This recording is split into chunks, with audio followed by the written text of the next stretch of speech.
दूर के जंगल में कालू कावा अपनी पत्नी टुनटुनी और सुनहरी बेटी के साथ रहता था।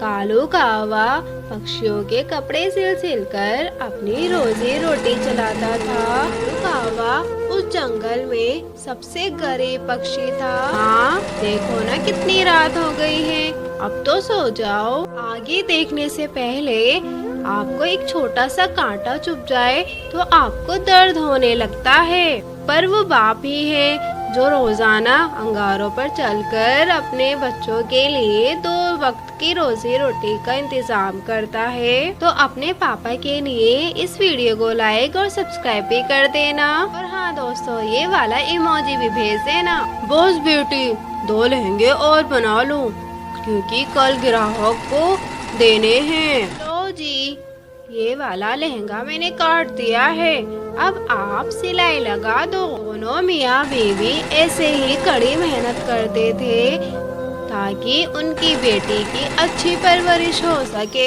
ऐसे ही समय बीता और सुनहरी चिड़िया बड़ी हो गई। हर रोज की तरह कालू कौवा अपने घर जा रहा था तो रास्ते में 2 पक्षी उसके बारे में बातें करने लगे। अरे वो देखो, वो जा रहा है गरीब बेटी का बाप। और एक बेटी की जगह अगर उसने बेटे को जन्म दिया होता तो कम से कम वो नौकरी करके घर बार तो देख लेता। लेकिन इसकी बदकिस्मती तो देखो, एक तो गरीब, ऊपर से चिड़िया का बाप। और भाई पता नहीं ये अपनी बेटी को दहेज भी कैसे दे पाएगा। शायद इसी वजह से इसकी बेटी घर पे बैठी है, कोई रिश्ता नहीं आ रहा। मुझे तो इस पर बड़ा तरस आता है। बेचारा कालू कौवा घर आते ही सिलाई करने बैठ जाता है।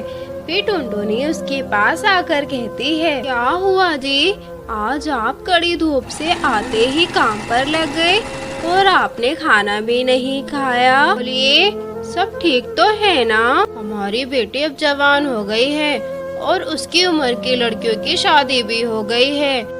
दिन रात कपड़े सिल कर अपनी आंखें फोड़ कर हम इतने पैसे भी नहीं कमा पा रहे हैं कि अपनी बेटी की शादी कर सके। हमारी तो 2 वक्त की रोटी का भी इंतजाम नहीं हो पाता है, तो अपनी बेटी सुनहरी की शादी कैसे करेंगे? आप परेशान ना हो, बस आप ऊपर वाले पर भरोसा रखें, सब कुछ ठीक हो जाएगा। बाबा माँ, घर में थोड़ी सी चावल रखे थे, मैंने उसमें नमक मिर्च डालकर पका लिया है, आइए हम तीनों उसमें से थोड़ा थोड़ा खा लेते हैं। सुनहरी चिड़िया के आते ही टुनटुनी और कालू अपने आंसू पोंछ लेते हैं। सुनहरी कटोरा लाती है जिसमें थोड़े से चावल होते हैं, जिन्हें देखकर कालू कावा सोचता है, हे ऊपर वाले, इतने से चावल, इसमें तो किसी का भी पेट नहीं भरेगा। अरे बेटा, मेरा पेट भरा हुआ है, मुझे बिल्कुल भी भूख नहीं है। ऐसा करो, तुम दोनों ये चावल खा लो। दोनों माँ बेटी समझ जाती हैं कि थोड़े से चावल देखकर कालू ने खाने से मना कर दिया।